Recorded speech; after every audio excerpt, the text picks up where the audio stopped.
सात संगत जी प्रेम से कहना धन निरंकार जी। सात संगत जी दासी आप लोगों के बीच उपस्थित हुई है। आशा करती है कि आप लोग सदगुरु माता जी की कृपा से स्वस्थ एवं मस्त होंगे। सात संगत जी दासी के आज विचार का विषय है शुक्राना ही भक्ति है।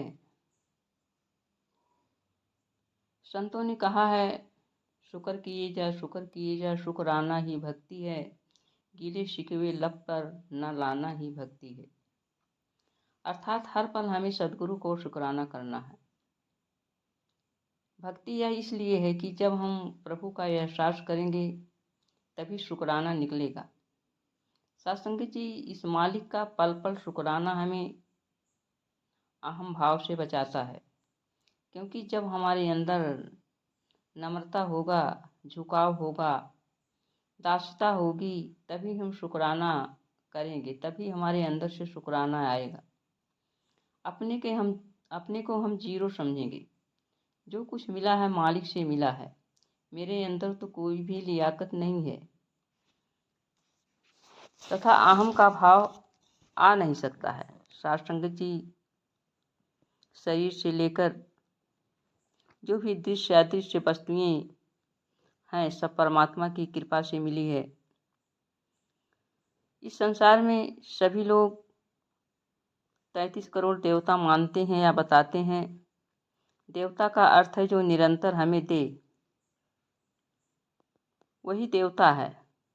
तो हम अपने शरीर पर दृष्टि डालें तो पता चलता है कि शरीर के अंग जो परमात्मा ने हमें सुंदर रूप से दिया है, आँख, नाक, कान, जिह्वा, हाथ, पैर आदि, इन अंगों से हमें जो कार्य करने को मिला है, इसके लिए सदगुरु को बहुत बहुत शुक्राना।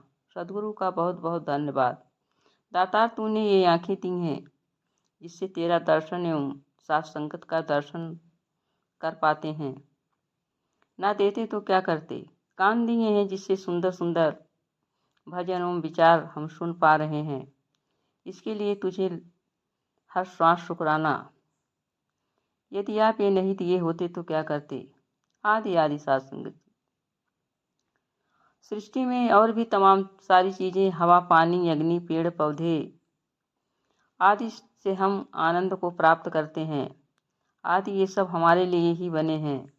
इन सारी देन के लिए हम तुझे शुक्राना करते हैं, यानी हर पल हर श्वास को इसकी ही देन समझकर हमें शुक्राना करना है। यही शुक्राना का भाव हमें भक्ति की तरफ ले जाता है और हमारी भक्ति दृढ़ होती चली जाती है।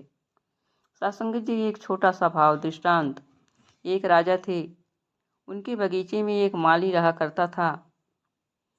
माली का काम था कि रोज राजा को बगीचे से कुछ फल ले जाकर देता था। एक दिन माली सोच रहा था कि आज क्या लेकर जाऊं। सोचते सोचते उसके मन में विचार आया कि आज राजा साहब को अंगूर ही क्यों ना लेकर जाऊं। वह माली अपने टलिया में पके हुए अंगूर को तोड़ा और राजा के दरबार में लेकर पहुंच गया। इस समय वो पहुंचता है, राजा अपने कुछ कर्मचारियों के ऊपर क्रोधित थे, उनको डांट फटकार रहे थे। उसी समय यह माली भी राजा के लिए फल लेकर पहुंचता है और वो अरदास करता है कि राजन, यह आपके लिए फल। राजा गुस्से में थे और उन्होंने क्या किया, उसी में से एक अंगूर उठाकर माली को ऊपर फेंका, यानी चोट मारा। सत्संग जी, वो माली जो था मुस्कुराने लगा और राजा को धन्यवाद देने लगा।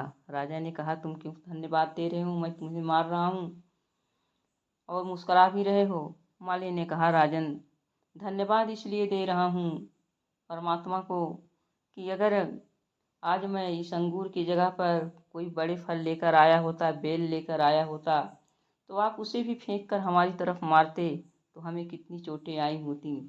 दातार की कृपा है, बहुत बहुत शुक्राना है कि मैं अंगूर लेके आया और अंगूर से मुझे कोई चोट नहीं लगी।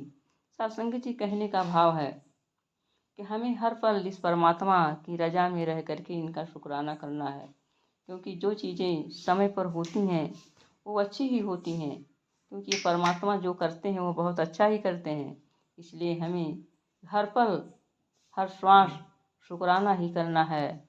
आइए दातार से कृपा करें कि हे सदगुरु माँ, हमारे अंदर शुक्राना का भाव हर पल निकले और हमारा जीवन शुक्राना ही बन जाए, जिससे हम आपका हर पल एहसास और भक्ति करते चले जाएं। प्रेम से कहना, धन निरंकार जी।